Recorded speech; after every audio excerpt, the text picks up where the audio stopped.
예로부터 활은 인류의 생존을 위한 도구로서, 민족 간, 나라 간의 전쟁 무기로서, 또한 개인의 정신 수양과 심신 단련의 도구로서 발전해 왔습니다.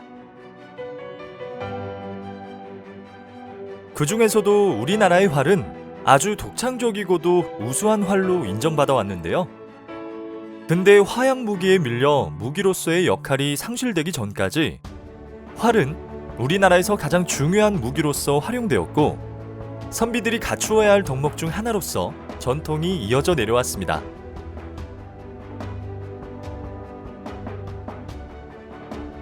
이처럼 오랜 전통과 역사를 지닌 우리 활의 맥을 이어오고 계신 분들이 우리 부천에 있다고 합니다. 활을 제작하는 방법부터 실제로 쏘는 법까지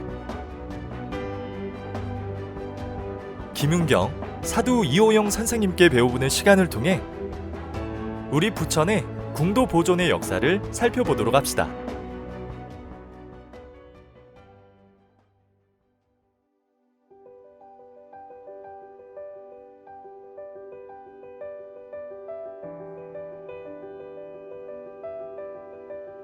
전통활을 만드는 과정은 모두 수제 작업으로 아주 오랜 시간이 소요되는 장인 정신으로 만드는 작업입니다.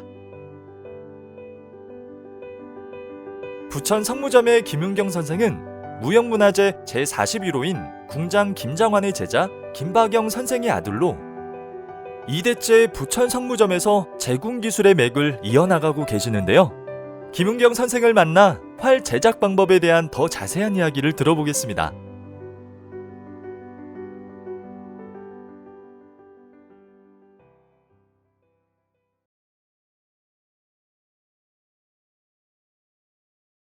제가 만들고 있는 이 활이 바로 우리나라 전통활인 각궁입니다. 보통 이제 각궁이라고 불러요. 우리나라 전통활을. 왜냐면은 활을 만드는 재료 중에 또 이제 뿔이 들어가서 그냥 보통 각궁이라고 하는데요.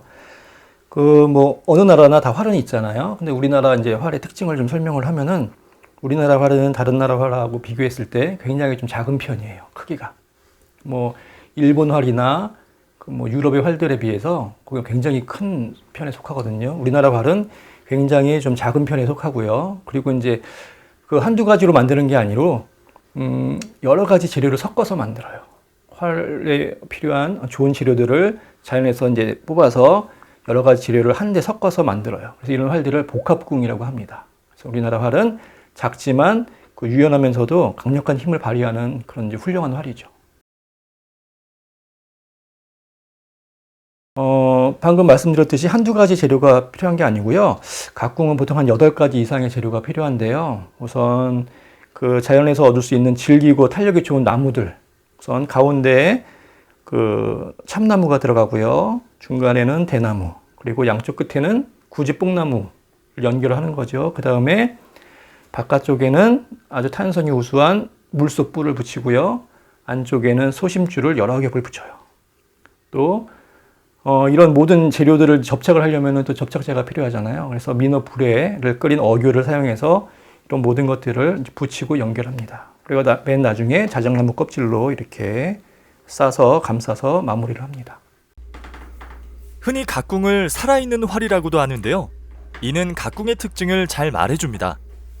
각궁을 만드는 데 필요한 재료들이 모두 동식물성으로 되어 있고, 모든 재료들이 잘 어우러져 마치 하나의 생명체처럼 유연하면서도 강한 탄력을 발휘하는 활이 완성되기 때문입니다.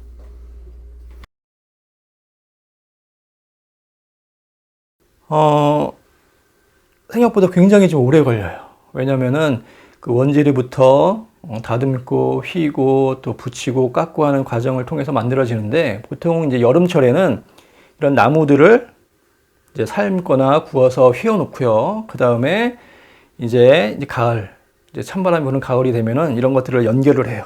나무들을 연결을 하고 이제 뿔을 붙이는 작업, 또 심줄을 붙이는 작업, 이런 걸 이제 가을부터 겨우내 합니다. 그리고 이제 봄이 되면은 이 활을 이제 균형을 잡는 작업을 해요. 얘를 이제 아까 얹는 거 보셨죠? 활을 얹어서 이런 형태가 되는데요. 이 위체와 아래체, 그 전체적인 활의 이제 밸런스, 균형을 잡는 작업, 해궁을 작업을 통해서 이제 활을 완성이 됩니다. 그러면 거의 한 1년 가까이 세월이 걸리는 거죠. 선생님의 말씀처럼 우리 활 각궁은 단궁으로 짧고 가벼워 서서 쏘거나 말 위에서 쏘기에 편리하고 또 모양새도 매우 아름다워서 세계적으로 자랑할 만한 우리 민족의 문화유산이라고 할 수 있습니다. 각궁 한 장을 완성하기 위해 수많은 시간과 노력을 쏟아내시는 분이 우리 부천에 있다는 사실이 매우 자랑스럽게 느껴집니다. 멋진 활을 만들었으니 이제 직접 쏴볼 차례겠죠? 부천 활터의 사두 이호영 선생을 만나 활쏘기에 대해 배워보겠습니다.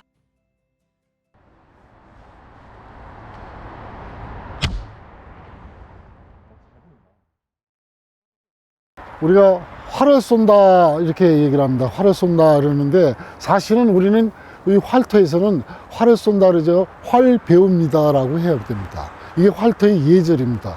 그래서 그 모든 사람들이 이렇게 쭉 섰을 때 연장자라든지 활을 먼저 잡은 이제 선배들이 먼저 쏘고 그 다음에 이제 그 차례차례대로 이제 쏘는 그런 예절이 있습니다.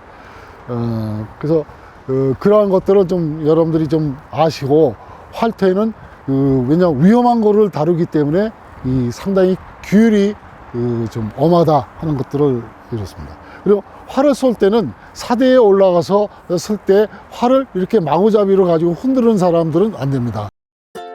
이호영 사두께서 활터의 예절과 규율에 대해 먼저 강조해 주셨습니다. 위험한 활을 다루기 때문에 활터에서는 첫째도 안전, 둘째도 안전이라는 사실 명심해야겠죠? 먼저 활 시위를 허벅지에 댄 상태로 섭니다. 그 다음 각지손 엄지와 검지로 화살촉에서 6cm 정도 윗부분을 잡습니다. 그리고 화살을 뽑아 줌손, 엄지와 검지 사이에 화살촉을 밀어 넣어 잡습니다. 다음엔 각지손으로 화살깃 넘어 오니 도피 자리까지 화살대를 쓸어 만져 올리는데요. 이 같은 방법으로 장전을 하면 시위가 굵어서 오니가 쪼개지는 사고를 방지할 수 있답니다.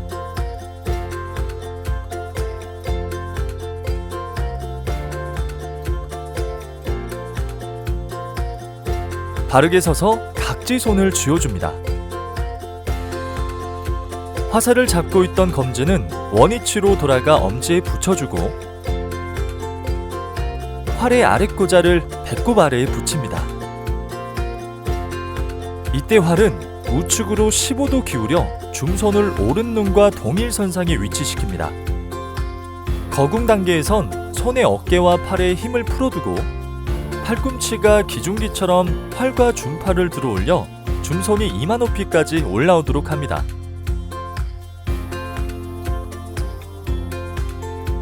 이제 뒷어깨, 팔꿈치 순서로 움직여서 시위를 당깁니다.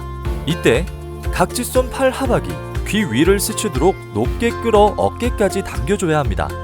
그리고 만작 단계에선 줌손은 한시 방향으로 기울이고 각지손은 시계 반대 방향으로 돌려 양손을 빨래 짜듯 짜며 밀고 당깁니다.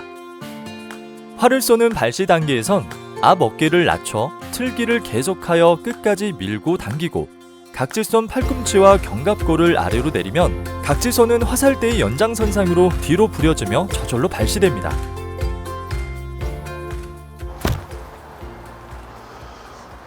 그래서 이 끝에는 내가 왜 이렇게 잡았냐, 이건 잔신입니다.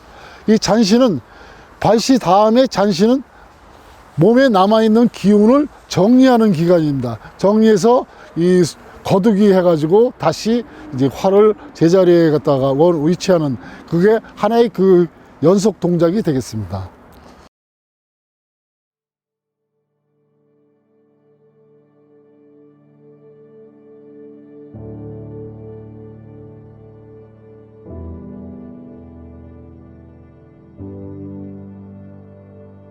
오랜 시간에 걸쳐 정성을 다해 만들어지는 아름다운 우리활. 힘차게 멀리 날아가는 강한 우리활의 역사를 우리 부천에서 지켜나가고 있습니다. 부천문화원에서는 이처럼 다양한 부천의 전통문화와 역사를 지키기 위해 또한 시민 여러분께서 직접 체험해 보실 수 있도록 지속적인 프로그램을 제작 지원하고 있습니다.